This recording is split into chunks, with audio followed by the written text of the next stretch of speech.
তৃণমূলের হামলার মুখে রাজ্যের শুভেন্দু অধিকারী। তৃণমূলের যুবরাজ অভিষেক বন্দ্যোপাধ্যায়ের খাস তালুকে কালী পুজোর উদ্বোধনে গিয়ে হামলার শিকার হলেন বিরোধী দলনেতা। তার গাড়ি লক্ষ্য করে দু জায়গায় চলল হামলা। কেন্দ্রীয় বঞ্চনার নাম করে বিরোধী দলনেতার গাড়ি আটকে হেনস্থা করার চেষ্টা করলেন তৃণমূলের মুসলিম মহিলারা। পথে মোট 7 জায়গায় শুভেন্দু বাবুকে বাধা দেওয়া হয় বলে অভিযোগ। এই ঘটনাকে বর্বর বলে মন্তব্য করেছেন শুভেন্দু অধিকারী।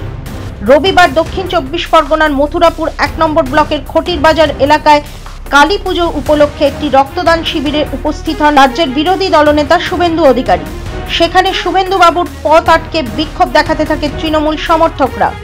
বিরোধী দলনেতার গাড়ি আটকে তাকে হেনস্থা করার চেষ্টা করে বলে অভিযোগ। কেন্দ্রীয় বঞ্চনার অছিলায় শুভেন্দু বাবুকে বাধা দেওয়ার চেষ্টা করে তারা। এই ঘটনায় শুভেন্দু বাবু বলেন,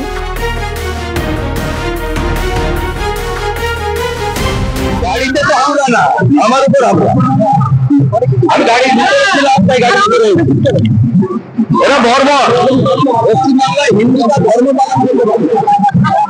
আমি আজকে রাজনৈতিক কর্মসূচিতে আসবো।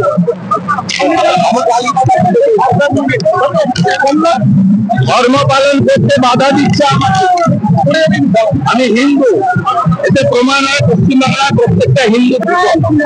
এখানে যাতে আমি পৌঁছাতে না পারি, আমি বাইরে বের হয়ে ফোন করছি, তার জন্য যাবে দক্ষিণ 24 পরগনা জেলা পরিষদের ছাপ্পা মেরে জেলা পরিষদের নেতা রেখা গাজীর নেতৃত্বে আমাকে মোট ভারত সরকার এবং স্বরাষ্ট্র দপ্তর আমাকে একটি বুলেট প্রুফ গাড়ি দিয়েছেন। নইলে আজকে আদিবাসী নেতা সাংসদ খগেন মুর্মুকে যেভাবে আপনারা রক্তাক্ত দেখেছেন, একইভাবে আমাকেও রক্তাক্ত দেখতেন এবং এখানে আমার আশা পৌঁছানো হতো না। লালপুর মাদ্রাসার সামনে যে হামলাটি ঘটেছে 7 জায়গায় করেছে, কম বেশি চোখে না দেখলে বিশ্বাস করতে পারবেন না। এদের এত রাগ কেন? বাংলাদেশি মুসলমান রোহিঙ্গারা মুসাফা সুন্দরবন দিয়ে হু হু করে ঢুকছে, আর সর্দার প্রামাণিক মূলবাসীদের দক্ষিণ 24 পরগনা এটাকে জামাতিদের জেলা হিসেবে পরিণত করছে। আমরা যাতে ধ্বজ নিয়ে ওং লিখে, স্বস্তিক চিহ্ন লিখে ঢুকতে না পারি তার ব্যবস্থা। আজকে তো আমি বিজেপিকে ভোট দেওয়ার কথা বলতে আসিনি। আজকে তো আমার সঙ্গে ঝান্ডা ছিল না। ব্যবসায়ী সংগঠনে তো সব দলের লোক আছে, সব ধর্মের লোক আছে।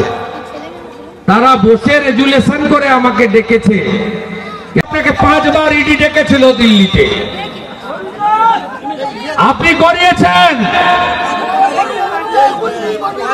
আমাকে আয়োজকরা বলেছে রায়দিঘির আইসির সুইচ অফ ছিল। এপ্রিল মাসের পরে আপনার হাতে যাতে মোবাইল ফোন না থাকে সেটাও আমি দেখব। চিরদিন কারো সমান নাহি যায়।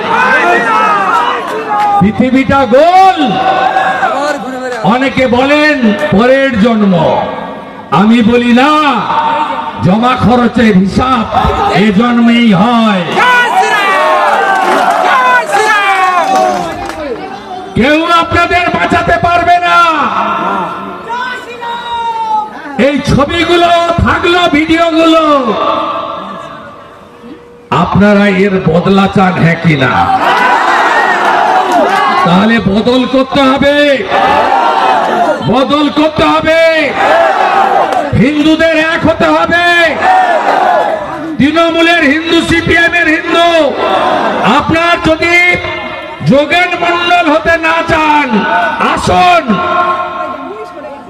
ওং লেখা পতাকার নিচে সামিল হন। এ লড়াই হিন্দুদের টিকে থাকার লড়াই, হিন্দুদের বাঁচার লড়াই। তবে আমাকে আটকাতে পারবে না। জগদ্ধাত্রী পূজার পরে ঝান্ডার সঙ্গে ডান্ডা বেঁধে আসবো, ক্ষমতা থাকলে আটকাবে বলে আসবো, বলে আসবো। আমি গাঙের ওপারে থাকা লোক। কত আত্মীয় আছেন এখানে মেদিনীপুরে? কত আত্মীয় আছেন? হাত তুলুন। আমি তো আপনাদের আত্মীয়, তাই তো? আমি নন্দীগ্রামে করে দেখিয়েছি তো। এবারে সাগর, রায়দিঘি, পাথর প্রতিমা, কাকদ্বীপ, মন্দির বাজার, কুলপি, এখানেও তাকত দেখাবো আমরা গাঁয়ের লোকেরা। ভালো থাকবেন। এই ঘটনায় পুলিশ প্রশাসনের দিকেও আঙুল তুলেছেন শুভেন্দু অধিকারী।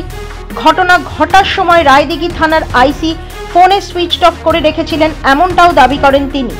এদিন পাথর প্রতিমায় কালী পুজো উদ্বোধনী অনুষ্ঠানে উপস্থিত হয়ে রাজ্যের বিরোধী দলনেতা শুভেন্দু অধিকারী জানান, যেভাবে খগেন মুর্মুকে রক্তাক্ত করা হয়েছিল ঠিক সেইভাবেই আজকের তৃণমূল কংগ্রেস তাকে রক্তাক্ত করার পরিকল্পনা করেছিল, কিন্তু সেই উদ্দেশ্য সফল হয়নি। পাশাপাশি তিনি এও হুঁশিয়ারি দেন, যারা হিন্দু ধর্মকে প্রতিষ্ঠা করতে দিচ্ছে না সেই রোহিঙ্গাদের পশ্চিমবঙ্গ ছাড়া করবেন তিনি। ও আগামী দিনে জগদ্ধাত্রী পুজোর পরে আবারও তিনি এই এলাকায় আসবেন, তখন কে আটকায় দেখবেন বলে বিক্ষোভকারীদের হুঁশিয়ারি দেন বিরোধী দলনেতা। ব্যুরো রিপোর্ট, মাধ্যম।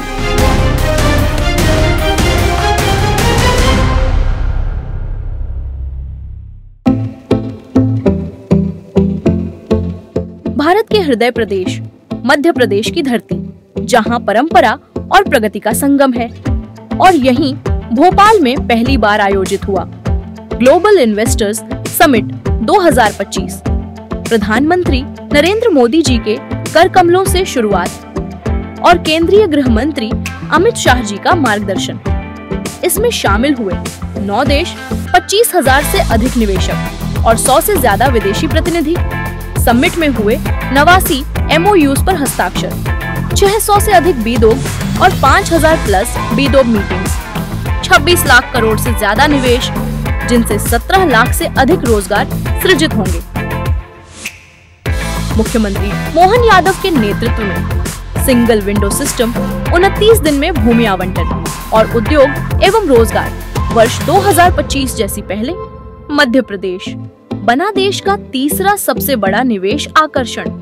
यह सिर्फ एक समिट नहीं, बल्कि आत्मनिर्भर भारत की दिशा में मध्य प्रदेश की ऐतिहासिक छलांग है। मध्य प्रदेश उद्योग एवं रोजगार का नया गढ़।